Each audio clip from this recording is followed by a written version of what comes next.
Hello, welcome to the next edition of the podcast.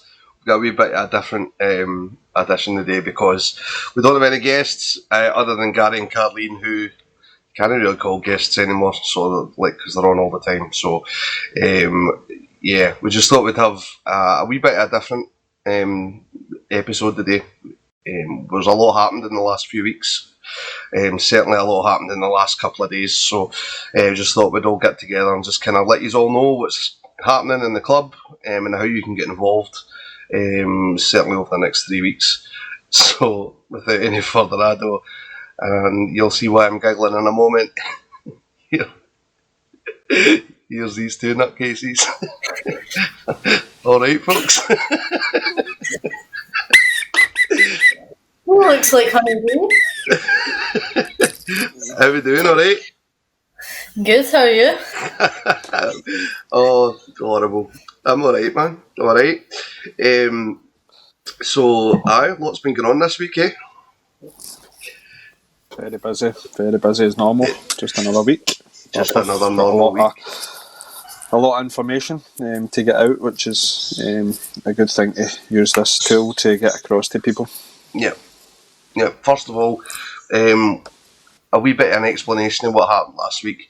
So we invited Gary Doctor from SFA and Jerry Talent from Cambuslang Colts, as well as Rowan Abbey Shaw from the Girls Academy. However, there was so many gremlins in the system, so many technical issues. So we're going to just try and get them together again and get them to come back on. So last week's podcast won't be getting uploaded. I'll leave you for 1 week and you can't last it, honestly. One job. Left you for 1 week in charge. I know. It wouldn't have been happening if it was on my watch, that's all I'll say. What about his technical issues at the start? Yeah. We were meant to start 45 minutes ago. That's all I'll say. Listen, I was looking for my shades, I couldn't find them. If it was possible to make you look any cooler, mate. Listen, that's what happens. I'm Mr. Cool. So, it won't be our podcast for last time, but we'll take the questions that moving forward, and we'll get Gary and Jerry and Abby back on at some time in the future. So quite a busy week then, with regards to the Scottish Government lockdown and kind of worries over if we're going to be able to train or not. So the club took the weekend off to wait on decisions. So any announcement you can make or any news at all? So I've spoke to all individual age groups, COVID officers and coaches. So they're going to get in contact with each age level's parents to give them an update in terms of the way they're going to move forward as an age group. There's a lot of things around about it. We received the information quite late on Friday, so we made the kind of call to cancel Friday night. And as I say, each age level's parents will get information sent to them by their age group coaches in the next couple of days. So will that mean that every age group's going to be training, or? It's entirely basically what we've put in place is it's up to each age level and individual age level to make that decision on basis of around the non-contact training sessions, facilities if they're going to remain open. So there's a lot of logistics around about it in terms of the way we want to operate, and obviously it's whatever any age level seems safely to do so, then they can carry it out. So that's the latest update just now. Yep. So, Carleen, what do you think we could get doing in the meantime for those that are going to be staying off training, like going to training? Well, throughout the last lockdown, we've done a lot of Zoom training sessions just on the nights that we had training at the same time. So I think trying to carry that out again would be a good start. But also I think we're working on an activity book as well. So getting them to do things that maybe aren't related to football as well, such as like word searches, maybe wee games, just to keep them engaged, because we don't want them to fall away. So is that something that the club will organise, like, for everybody, or will it be a mixture of, coaches can take their own online sessions, but there'll be stuff coming out from the club again as well, Carleen? Yep, so I think there'll probably be the last lockdown we done like a whole club booklet, so everybody can get involved within that if this happens again. So I think it's probably down to each age level what their decision is, whether they want to carry out through Zoom, whether they're just going to set challenges through WhatsApp chat and get videos sent back. So I think people might go down different routes, but it's all up to each individual coach how they want to go about it. Yep. Absolutely. I don't think there's much really else that we can say about the lockdown. It's disappointing for everybody, really, that we're having to do it. But I think we're all in agreement that it's a necessary step that, the government have had to do. We don't really have much that we can do about that. But as a club, we're doing what we can to keep the kids active and feel like part of the club, Gary, yeah? I think it's important that we keep it as safely as we can and carry out things that we can do. So if an age level decides that they want to continue to train, then that's absolutely fine. It's up to them, as long as it's done safely and according to the guidelines. If a team decide that they don't want to continue to train and they want to carry out the Zooms, then that's absolutely fine as well. I think it's important that we just continue to keep everybody engaged and focused on something when the lockdown's over, that we can continue to keep some sort of normality for the kids, because as Carleen says, we don't want them to distance again in terms of missing a lot of football. But as I say, hopefully it's sooner rather than later that we kind of fall into that kind of trap. So, yep. And what kind of involvement do you feel that the parents are going to have as well with regards to, if their team's going to be off, not training, are there still going to be club fees due? Are they going to be involved in any of that at all? As I say, we've not kind of made a clear judgment on it. The information only kind of came to us quite late on Friday, so there's still a lot of things that we need to discuss as a club and as of obviously each team in terms of the way we want to move it forward. But as I say, the coaches will send information out to the parents. The parents are obviously going to be massively involved if they're going to do Zoom calls and work booklets and things like that. I think this work booklet this time that we're currently working on is going to be a PDF to save people from printing, because we felt that the last time that the kids couldn't get it because they never had a printer in the house. So we've taken that kind of quick decision to do a PDF one that they're able to do on their phones, their iPads, tablets, etc. And then obviously if the ones are going to still continue to train, the parents are going to be massively involved in that as well, because it's drop and collect only. We can't have anybody around the facility and standing at gates and things like that. So it's a case of back to the cars. So the parents will be massively involved in terms of that to help the coaches continue to do that. Yeah, cool. Okay, let's move on then. Obviously, if anybody's got any questions regarding that, please just wait for your coach to get in contact. They will be in contact over the next few days to let you know what's going on. And if you've got any individual questions after that, then by all means ask your coach.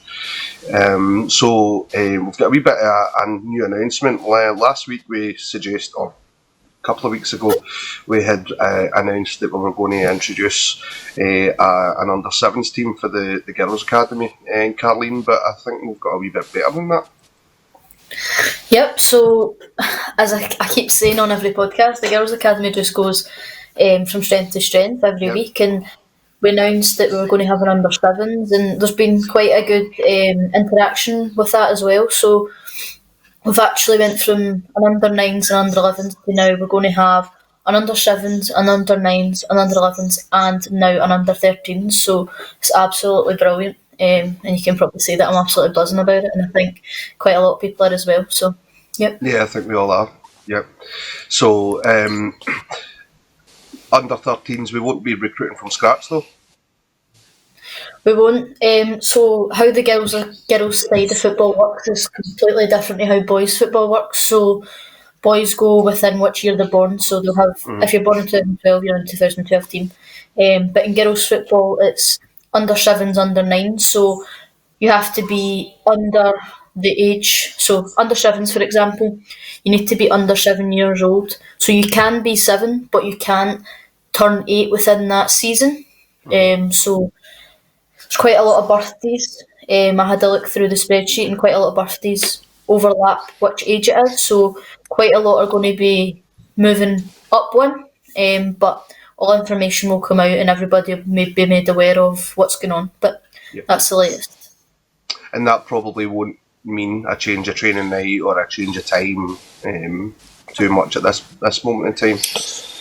Nothing's been set in stone, but I don't think it'll make huge difference. We'll try and keep all the girls together, not together, but as around each other as much as possible, because Gary's mate says, as Gary said to me the other day, like, if you're going to move from an under 9s to under 11s, you want to be able to know the players and kind of know the coaches that are up there. So having everybody around each other, maybe at the same facility, it may not be same times, but having everybody interacting with each other could be a massive difference when someone's shot to move up.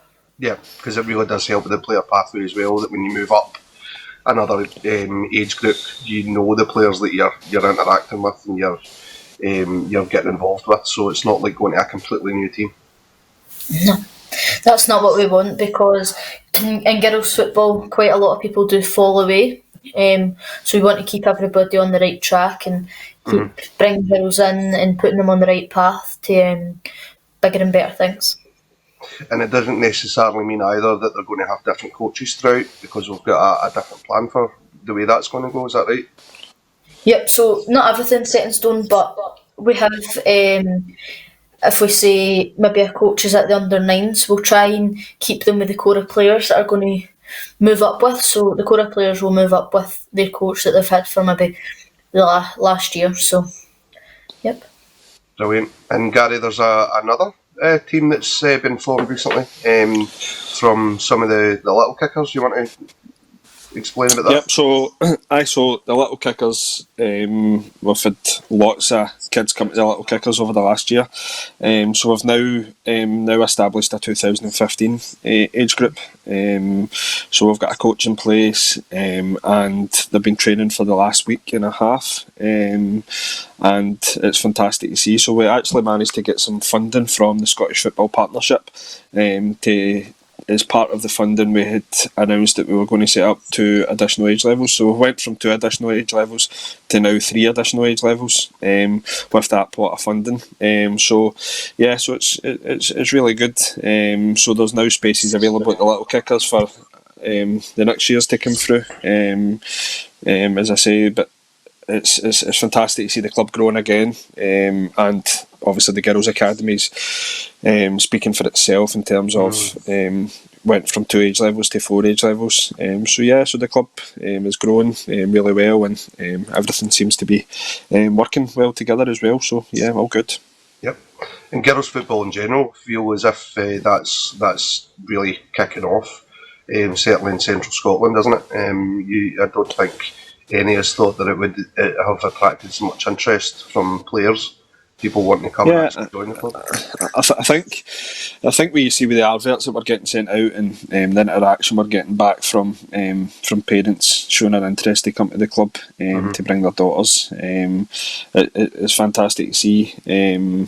As I say, we're open to welcome any new kid into the club to try it out. As I say, football might not be their main sport, but if it's something they want to take part in, I think a couple of the girls had brought some of their friends along as well, so which is that's what it's all about, because we want to build friendships for the girls to grow together and develop together and be pals for life. They can look back in years to come and say, oh, I remember that training session, we done that, and oh, I went to that team with you. So it's about that, having that development, and that's certainly something that we've got at the within the boys teams just now. that from the 2012 point of view, that we've got some of the kids that have been there from the start of the club, and they're now friends for life, and also we've got some girls that play within the SYFA set up teams as well, so it could be something that some of the girls, they maybe want to play the two kind of side it's just now, then they're more than welcome to come to that as well and join at one of the SYFA teams that we've got associated to the league. So that's the whole point of it, to get the kids as much football and activity as possible. So that's another option that's available for anybody. So does that mean that any of the girls, excuse me, that are playing with the SYFA side could come and play with the girls' academy as well? Yeah, I think I don't know the full logistics around like the kind of contracts that they kind of signed with the SYFA. I dare say because it's a different day, the girls play on a Sunday. I don't see it being a problem because I think there's a dual contract that we've got a couple of kids that's within the 2011s, for instance. They play with a team on the Sunday and they play for us on the Saturday. So I dare say that would probably be the same kind of necessary contract that you could work with the both of them, to be perfectly honest. So that's something that we could look at as well if any of the girls are interested to get involved in more of the team aspect, to get more involved in games. But certainly the overall picture just now is the girls' academy is growing and it's doing fantastic. We're even seeing more teams in the local area setting up with the girls, so that just shows you that there is a lot of more interest in terms of football. So it's a case of we can all play together and work together and get as many girls active as we can involved in football. So it's a credit to what we've got established just now. But it's good to see other teams are now starting to grow other age levels in terms of getting younger girls involved in football. So we'll probably be setting up some games against them very soon to play against, just to get the girls more football time. And if any other clubs are watching, anybody connected to other clubs are watching, if they wanted to get a friendly organised out with the lockdown, then certainly get in contact and we can arrange it for the future. But that's definitely one of the big draws about being a community club rather than a boys' club, that you can attract any kid, to the club. Yeah, I think what we've set in stone is we're building the same club pathway for both organisations. It's a one club philosophy, and it's a one club that we work together to move forward. So it's good to see that kids continue to want to come to us. Coaches are starting to want to come to us as well. So it's good to see that we're growing. As I says a couple of minutes ago, we're growing in strength to strength, and it's really kicking off in terms of how we're moving forward as a club. We've just set a plan in place in terms of the way we're going to move forward, and with a facility, different things like that. So I think we're going to speak about that in a couple of minutes as well. So it's all coming together, and it's all coming together for a good reason. That we're well in the community to give people the opportunity to come and play. Brilliant. And talking about that new facility, we did announce it last week that we had secured our own facility. But if you want to say a wee bit more about that, Gary, so whereabouts is it? Yep. So obviously, people within the club will know that I've been working really hard to secure us a home, and it's been barrier after barrier and hurdle after hurdle, and we've managed to get over it. We've come out the other end, and we've secured our own home pitch down at Burgady. So it's a grass pitch it's lying. I live in a side pitch. It's been lying empty for a wee while, I think. So there's a lot of work needing done round about that. So a positive possibly for the lockdown to come just now is it gives us time to go down there and put in the graft to get it ready for the kids. For when the games just turn. I would imagine the games will not return until after Christmas. So it gives us a longer time to get the facility back up to scratch. scratch. So we've got plans in place down there as well, that I'm going to work closely with the council on, to get more activity down there for the local kids in the Brigade area, and everything seems to be going good just now. But if anybody's sitting during lockdown and are looking for something to do, maybe being placed back in furlough, or they're just looking to volunteer and get involved in something, then basically what I'll say is bring a pair of gloves and a mask and wear your wellies, and you're welcome to come and help us. And you can obviously drop the club an email if you're interested to get involved and help us. Then just drop us a wee email and come down to the facility. And as I say, we'll be there at some point during the weeks to be working on stuff to get the facility ready for the kids. So I'll be sending a wee message out to the coaches as well to get the coaches down for each age level to have a look about the facility, and basically getting involved and get them to help out as well to make the facility ready for the kids for their age level, when basically the better weather comes. As I say, the last couple of weeks it's been very wild in terms of the weather, but as I say, the plans are looking good. I think as a club we're going to sit down and discuss things to put in the facility as well, so we'll need to look at containers to store our equipment, possibly long term looking at building, changing facilities, possibly floodlighted areas as well, so that we could potentially train down there, and possibly even have some matches down there if the floodlights are in place as well. So so something that we're going to discuss and move the club forward even more. So that's all I can really say about the facility at the moment. We've not really had a big discussion about it, but it was a massive thing for the club to get that. So we've now got a place where we can call home and play out our games out here at the moment. So it's a thanks to the council as well. I worked closely with them for a long time, and it's good to see that they're actually giving clubs a wee partnership to use the facility and get it active again and get it back up to scratch, so that it's used properly, instead of lying basically deserting and wasting away. So that's it. Yep. Brilliant. And if any companies want to get involved in, donating time or resources or anything like that at all, they can also get in contact with us. Yeah, I think there's going to be a lot of scope around to get involved. We're going to look for some obviously materials as well. That we're probably going to need to work on the car parking area. With the current restrictions in place, I think it'll be a one-way system operating. So we need to look at how we can expand the car park slightly, so that cars are coming in and out. So if any companies out there that's maybe available to come and help us and drop a wee design or anything like that, then get in contact with us with the email that was on the screen there a wee minute ago, and feel free to. Yeah, definitely. Definitely. As I say, get in contact with us. We're happy to have discussions, and we're happy to invest to get things going. Yep, absolutely. From us and from the other coaches as well, Gary, on behalf of them, you have done a lot of work. A lot of people don't realise how much work you do behind the scenes, as well as coaching as well. So thank you for on behalf of all the coaches for everything that you've done and everything you continue to do for securing things for the club, because it's all about the kids, and it's all about. Definitely, that's what I do. That's what I do it. That's what I do it for. I do it for that. I do it for the to see the kids at the end of the day getting something, and getting the wee rewards in terms of the facility. Only makes it better for us as coaches, because it gives us a platform to work on. So definitely.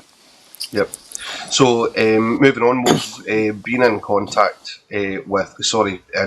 talks with a local kind of printing and awards shop. So Andy at Winning Awards has been brilliant with us as far as what he can provide for our new club shop. So some people will be aware of it already, but we've had a club shop online for quite some time, maybe the last month, and it's been really quite good with the amount of orders that we've had through. So right now we've only got hats and umbrellas for sale to see, if how well it's going to go. But I think it's really doing well, and we're getting a lot of orders in, Carleen. Yep, we are. I think as soon as people seen the new hats that we got, they were jumping right on it to buy them because they're absolutely cracking. So it's an absolute good job by Andy. Yeah, and they're cheap as well. I mean, they're not cheap nasty, but they're really reasonable. A really reasonable price, and they're roasting hot as well. The hats. They're reasonable. They're good material hat, and the badge on them is outstanding as well. So yeah, it's the embroidered badge. So I think the thing on it as well is it's a quick turnaround. Yeah. It's only a week. So if you place an order, we put the order in on the Monday, and Andy's got it back to me for the Friday. So it's really good in terms of that. As I say, the hats have been a great success. The umbrellas are starting to kick off now that the rain started to come heavier. It's good, and I think we're going to continue to grow and put more stuff on for people to go on and have a wee look and get involved to buy it. And we're also part of the hats and the umbrellas is we're donating to a toy appeal off what we're coming in. So the club's not making a penny off it. It's going straight back out into the community in terms of giving something back to the kids for the toy appeal. Yep, and that's exactly right. We don't have any overheads for that. And another thing that people won't realise is that to save delivery, Gary goes and physically picks them up from Andy on the main street as well. So and gets them out to the players and coaches and parents that ask for them, personally. So we're saving a lot of money that way. We're saving money by going to somebody local, because you should always shop local when you can. And it's becoming a real success, and that's how we can keep the prices so low for such good quality hats and umbrellas. So if you've got any ideas, what else we could have on it, let us know. We'll put we'll put the feelers out and see what we can add to the store. But on that store as well, you can also go on and go through our kit sponsor or our kit partner, RGM, who I believe are staying open through lockdown, Gary. Yeah, I think their warehouse will still stay open for online deliveries and things like that. People want to buy things. They also have a cut-off date for Christmas deliveries as well. I'm not 100% sure when that is, but same again, RGM do all our kit in terms of our match kit, our training kit, and some leisure wear. So feel free to go into that website and have a wee look at what we've got in terms of a range of different things as well. And I think everybody will agree the quality of kit that we've got has been really, really good. Yep. Just a note of information though, if you go onto our club site, depending on what section you select, that might take you to RGM. So if it's kit, if it's the leisure wear, like the fleeces, etc., all the actual kit that the players wear, the coaches wear, that'll take you to RGM's site. So then you buy it on their site. But things that we are getting from winning awards, things that we're going to be getting in the future, if you click on that, you can actually buy right through our site as well. So, there was a wee bit of confusion, wasn't there, about buying them all at the one time? But it's fairly straightforward. Yeah, I'll take that one. We've got it sorted. We got it sorted. So apologies, it wasn't that clear, but it's all sorted now. Coatbridge Rovers Club Shop.org, and get what you can from there. Okay, I'm just going to explain a wee bit briefly. I've been working on a new kind of interface where we can all get together. That includes the coaches, the players, the parents. So we've started populating this. It's Facebook that run it or own it, but it's you don't have to have a Facebook account, which is really good for the kids. Kids under 13 shouldn't have a social media account. This one's all in-house, so it's completely safe. We can monitor any images that get sent to and from others. We can monitor comments, and really it's so that the players and the coaches can ask questions of each other, and it gets the players more involved as well. But it also means that we can provide information without having to go through, certainly for people like Gary, Carleen, going through 5, 6, 7 different WhatsApp groups with the parents. So this will be a good way to put information out that stays there and it's easily found. So we had a wee look at that, didn't we, Gary? And it's looking pretty good. Yeah, so we're working on that in the background, so hopefully in the next couple of days or two that we can get it officially launched. You've done a terrific job to get it all safe and secure, and it's looking really professional. And it is, as you say, it's somewhere that's another base that we've got that's available for information to get sent out. That it saves that hassle of the WhatsApps, because we know how busy people are with work and family time and things like that. We don't want to be constantly sending messages in the WhatsApp to when people are genuinely working hard at work. So it's about that as well. So moving on, let's talk about our toy appeal. How well's that been going? That's let's just say it's been amazing. The generosity that we've got from the parents within the club, the kids within the club, and the local community businesses have been absolutely fantastic. We just actually received a donation yesterday from Bill Hughes again. He sent another £350 across to the club. So amazing, absolutely amazing that we've now got £750 from Bill to distribute toys to the local kids in our area. We've also got Ellis Deckers who are doing an absolute fantastic job. Brian's proactive in terms of getting things put out in his social media, and I think he ran a couple of competitions, and I think there's one still live for where you can get your house decorated into a draw for £2 for before Christmas. So I think the draw's next week, so you can go in and buy a raffle ticket. It's £2 a raffle ticket, and Brian and his team will come and decorate your house before Christmas. Again, fantastic. That's just the kind of stuff that we've got off local businesses. We've also got Chunky Dunks, who have now got the toy box within their shop. So people obviously going up and buying ice creams and things like that can drop toys in there. So a massive thanks to Aidan and the team up there for helping us out. We've also just received our toys off of Costa Coffee at the Faraday. Unfortunately, they've had to close because their store's located within the next shop, and we received toys yesterday. Again, massive thanks to the team at Costa Coffee and the Faraday for coming on board and helping us. These toys will go a far way to helping the local kids. So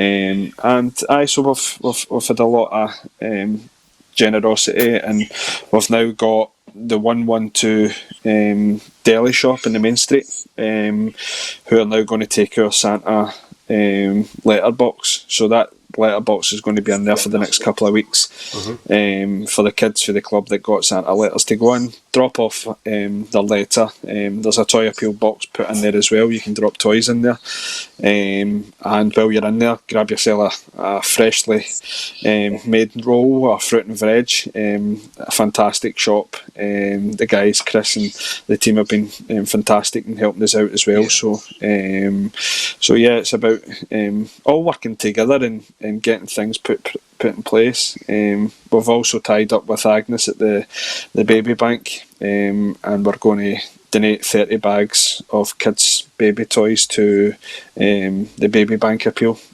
So again, massive thanks to the people that's handed toys in, donations. This is now helping 30 newborn babies with toys over Christmas. That families are struggling. The club launched a kind of referral sheet the other day in terms of how people can get in contact with us for us to help you over Christmas, whether it's donating toys or if you're needing food for Christmas, then get in contact with us. As I say, we want to help as many people as we can, and we'll do it in the safest way possible, so that you're getting a decent Christmas this Christmas. We want to spread joy and happiness to you and your family, and take some of the worry off your head in terms of pressure and different things like that. So it's been fantastic. As I say, we've been put into this kind of position in terms of the lockdown, so you need to look out on our social media page in terms of where you can drop toys off to. We're hoping to potentially maybe get a couple of people to help, maybe go along to some of the families to pick up toys that people have contacted us to say they'd like to donate toys. So same again, if you would like to donate anything to us, toys, then get in contact with us. And one of the coaching team will be in contact with you to pick up some toys off you if you're able to do so. So it's been fantastic, and it actually brings a bit of heart to the community to see that we're actually helping somebody, and it is actually for real that we're actually seeing this, and it's a credit to everybody getting involved and helping us. And I just look forward to seeing happy faces in Christmas this year. It's been obviously a horrific year financially for people. Obviously jobs and things like that. So I just want to think it's important that we put a bit of joy and spirit back into the community and help as local as we can. So drop us an email if you want to get involved to help us, and one of the guys will be in contact with you. But honestly, a massive thanks to everybody that's helped so far, and I want to continue just to keep growing and helping as many people as we can. So it's not stopped due to this wee lockdown. It's continuous. So drop us a wee email, and the guys will be happy to get in contact with you. But as again, thanks for a club point of view, and from a community point of view, a massive thanks that we're putting this back into the community. So thank you. Thank you, everybody. Yep, staff, customers alike. Yep, and other businesses can still get in contact with us if they're happy to, if they're still open and want to leave, a box in their store as well. The more the merrier, eh? Definitely. Okay, just going back to mention the lockdown there, and I had kind of forgotten that we were 4 weeks into the McDonald's soccer school. So that's going to be paused, yeah? Yep, so the McDonald's school will be paused probably till after Christmas, and we'll resume again in the early new year. Everybody will get an email from the club just to confirm that.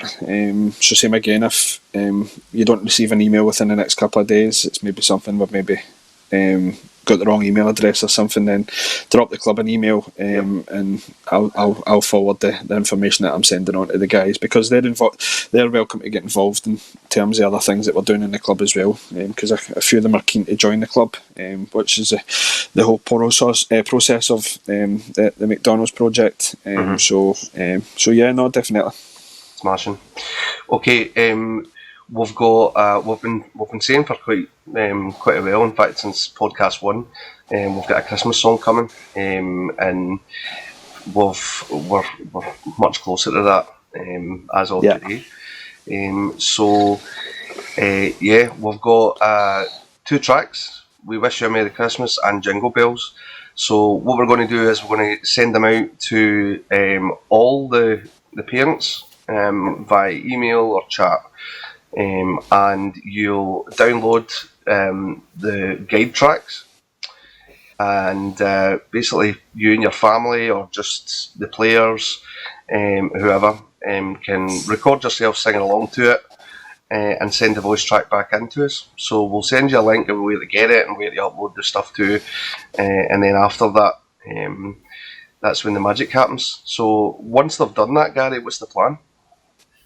So once we've done that, just before we move from that, there a massive thanks to John McIntyre for doing the songs.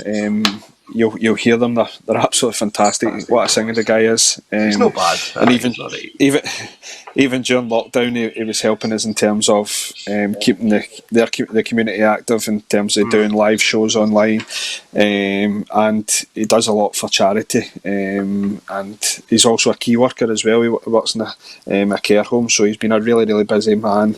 So I just want to say a massive thanks to him for putting the time and effort in to put these two songs together.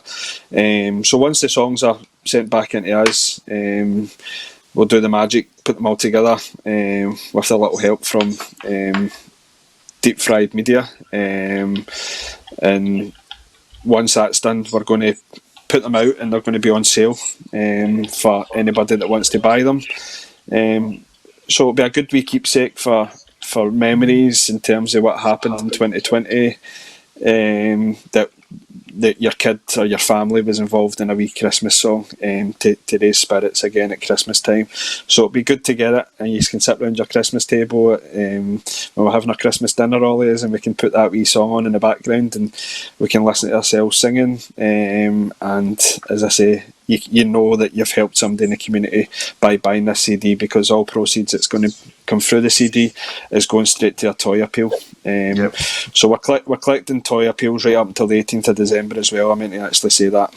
So we've still got plenty of time to get involved with us. The Christmas single, I think we're going to aim for the 1st of December to get it officially start to sell it, and we're working with the council to potentially get a stall down the main street in Coatbridge. So fingers crossed that we get that, and you'll be able to come along there and purchase a CD, or you can buy it online on our club shop. We're going to put a digital one on the club shop where you can buy it there and download it to your phones and things like that. So this is something that I'm really, really looking forward to getting going. There's a lot of time and effort needs to get put into these kind of things. But I'm looking forward to hearing the coaches singing as well. So that it's a different voice. It's not your coaching voice, it's your singing voice. And I'm looking forward to hearing the kids being involved in it. So it's important, I think, every age level gets involved, every kid gets involved. As I say, it'll be mixed right in with everybody. So that there's loads of different voices, so don't be shy to get involved. You're doing something it's massive for the community, and it's a massive, as I say, keepsake for you and your family to sit around the Christmas table and listen to you singing a Christmas song for the community. Yep. And this isn't about Coatbridge Rovers banging our own drum. We're doing a lot more for the community as well, because we are part of the community. We are Coatbridge, so we've still got prescription collections and things like that going on, Gary.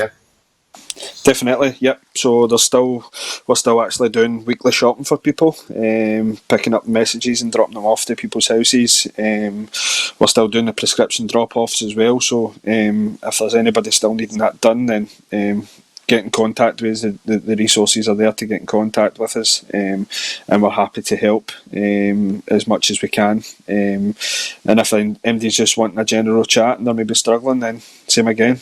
Drop me a phone call. My phone's on 24/7, and I'm happy to have a conversation and help people out. Yep, absolutely. It's important that we don't forget those people that feel, even though shielding's not officially on now, there's a lot of people feel that it's too dangerous for them still to go out, and some people that are just too anxious about going out as well. Lots of people losing their job. Yeah, I think a good thing that what we've got within the age groups that we've got just now is the kids are actually going and chatting their neighbours' doors to make sure they're okay. So that was one of the things that we kind of installed into the kids to do over the last lockdown, and again I want to emphasise that I think we need to continue to do that, and check on your neighbours, check on family members, check on your friends, just to make sure everything's okay, and then we're coming out the other side again safely. So definitely, especially with all freezing cold weather comes in as well now, and when the snow starts to hit as well, there's going to be a lot of people that are feeling as if they're, completely barricaded into their house. So, yeah, definitely good thing that we're doing, and I hope that everybody takes that up as well. Okay. I think that's everything we've really got on our wee list we had to kind of cover today. How do you think the next few weeks are going to go then? To be perfectly honest, I'm not 100% sure, but it's going to be a challenge again for everybody. But as I say, let's come out the other end safely and getting back to some sort of normality, hopefully with the new vaccine that's going to potentially kick in, that we can get back to full training, we can get back to full playing games, and continue to do what we're doing just now is massive for what we've always done. But we'll just continue to grow from strength to strength. And I look forward to the next week's podcast. So thanks for your time. Ideal. Last word, Carleen, in the Girls Academy? Not much, really. I think it's good that we've been able to launch the teenage age group, and you probably won't hear. I won't stop going on about it because it's not just good for the Girls Academy side of things, but it's good for the whole club, and it's good for the local community, and it's good for girls football in general because it's taking a massive hit since the Women's World Cup. So it's seen more and more girls go into the game, which is amazing to see. All right, folks. Well, thank you very much for joining us.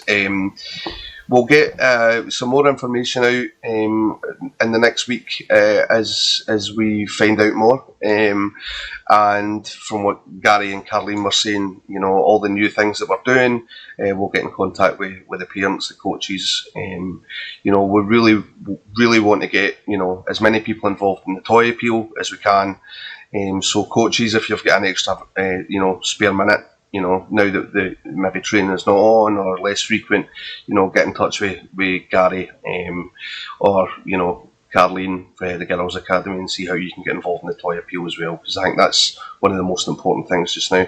Regarding the Christmas CD, 1st of December is when we want to be able to sell it, so that means that from today when we send out the email with the links on it, we're really looking for you to get it back to us as quickly as you can.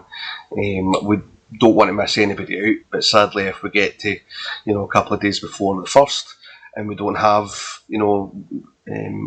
from everybody, then we just don't want people to miss out. So please get back in contact with us as soon as you can regarding that. But again, thank you very, very much. Thanks for watching. Sorry about last week, Gary, Jerry, Abby. We'll get you on again. But from me, from Gary, from Carleen, thank you once again, and enjoy your week.